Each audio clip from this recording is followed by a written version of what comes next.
Hey y'all, I'm coming today and I'm just chilled right now.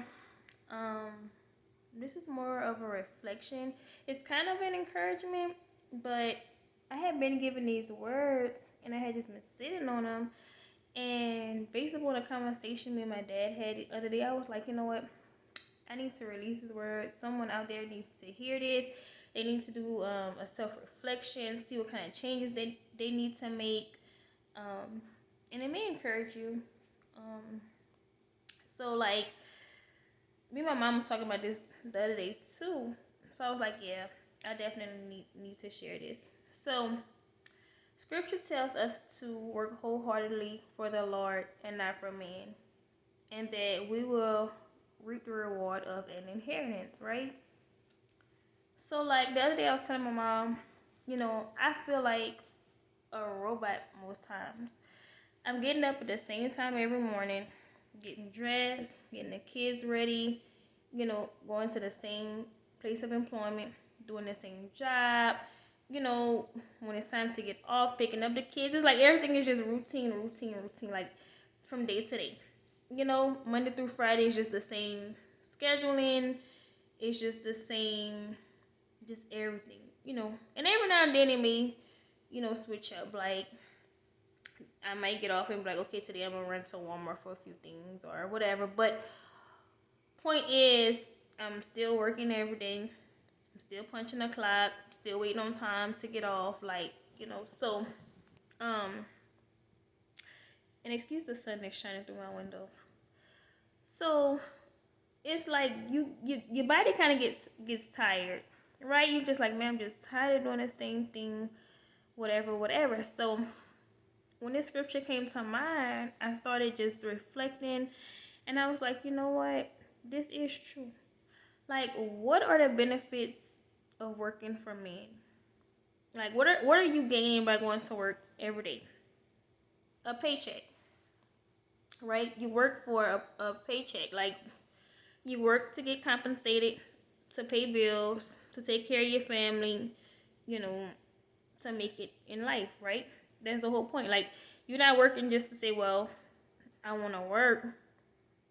Some people might do that, but most of us, majority of us, we're working because we have to work. It's a difference when you want to work and when you have to work.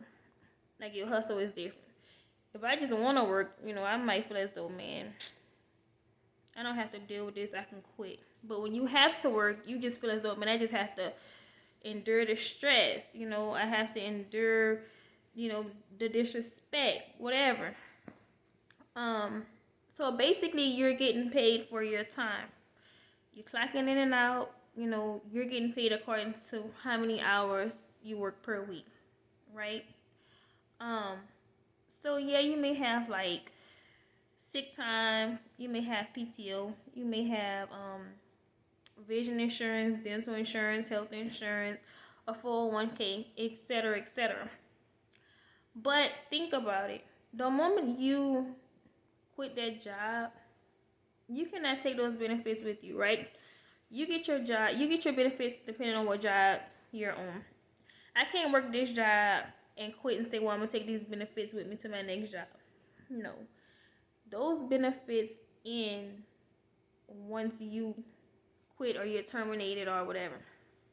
So like, let's just say for COVID during the pandemic, a lot of people pretty much were laid off. Companies probably had to close down because they wasn't making enough revenue. They had to lay some people off. Um, and sometimes as a manager, it may be a hard decision, but some people, when these big corporations and things like that, let's talk about the casino. They didn't care. I'm not gonna say that they didn't care, but the casino makes, so much money. To whereas I feel as though they could have still compensated their people even when they were shut down. Like, people, that's an industry that the money is going to come back. It's not like it's a restaurant where it's okay, once you shut down, there's no coming back. And the casino open back up, I bet you it's like, it never missed a beat. right? But what I'm saying is, depending on the financial strain of a job, they have to do things like budget cuts. They may not be able to give you a 25-cent raise this year. They may have to give you a 10-cent raise because budget cuts or whatever. They maybe can't give you the promotion because budget cuts don't allow to have a manager and a supervisor, even though you know that you capable of being a supervisor. They want to give you the supervisor duties, but don't want to give you the supervisor pay. So like, working for men is cool. Like, working for a paycheck is cool, but I'm giving y'all my time. And time is something that we can't get back. You have to think about the time that you're away from your kids, the time that you're away from your family, the time that you have to work on the holidays when you rather see your kids open up their Christmas gifts on Christmas Day. It's a lot of sacrifice when you're working for a man. And I'm not saying nothing is wrong with that. I am in no way encouraging you to quit your job to spend time with your family. That's not what I'm saying. What I'm saying is that it's hard to find that balance, right? It's hard to be like, okay, I work 8 to 5 or 9 to 5. And by the time you get off, if you have kids, especially little kids, you want to spend time with them. You want to, get them bathed, fed, and just settle down. But then you have your housework to do. You want to have your time to, as you want to take a bath. You might want to work on something like your hobbies. If you want to paint, if you want to read, if you want to go work out, like whatever it is, But time makes it hard, right? Like I hear people say it all the time, like, man, there's not enough time in a day. Like, I wish there was more time in a day. But what are we doing with the time that we're given now besides just like working? We have to live and we have to find that balance. And it's hard, but you have to do like what works for you. And it's extremely hard for me. And I'm just not trying to find a way to implement things. And I remember I was listening to T.D. Jakes one time, and he said, something's going to go undone each day. Just make sure it's not the same thing every day. So here it is, Monday. I might skip doing the laundry to color with the kids, right? So I'm gonna sacrifice laundry day to do something with the kids. Tomorrow I may not do anything with the kids because I'm going to cook. Like, it's no way that you can do every single thing every single day. You have to kind of like have a schedule, and like stick to it. Life don't always go as planned, and I understand that, but you just have to be just focused and disciplined. So whereas if you come home and you're like, okay, today I said I was going to, my whole house, or I'm going to scrub my tubs and, my walls, whatever. And then somebody call and be like, hey, me and such, we're about to go to Buffalo Wild Wings. You want to join us? Then you have to make that decision. So whereas, do I really want to spend time with y'all? Or can I catch up with y'all on the weekend and get this done now? Because one thing about housework, it ain't going nowhere. You can push them clothes back as much as you want. I can be like, okay, I'm going to wash this day. And if I don't, and I wait a whole week, them clothes just stay there piling up. And then it's like you're backed up. Like, okay, I'm behind on my work, But anyway, back to the subject. So, yeah, you want to have the benefits and you're going to have the paycheck as long as you are there, as long as you are committed to that job. Because you have to be like a full-time employee in most places to even get benefits, to even qualify for the benefits. So, if you're a part-time person, you're not getting the same benefits as these full-time employees, right? But let's talk about what you're doing for God. Like, are you working as hard for God as you are for this paycheck and for man? Like, how much time are you devoting to God throughout your day? Like, you're putting in 8, sometimes 10 hours a day on your job. How many hours are you giving God? Because let's be honest, God is the reason why we're able to make it to that job, right? You gotta be able to wake up to go to that job.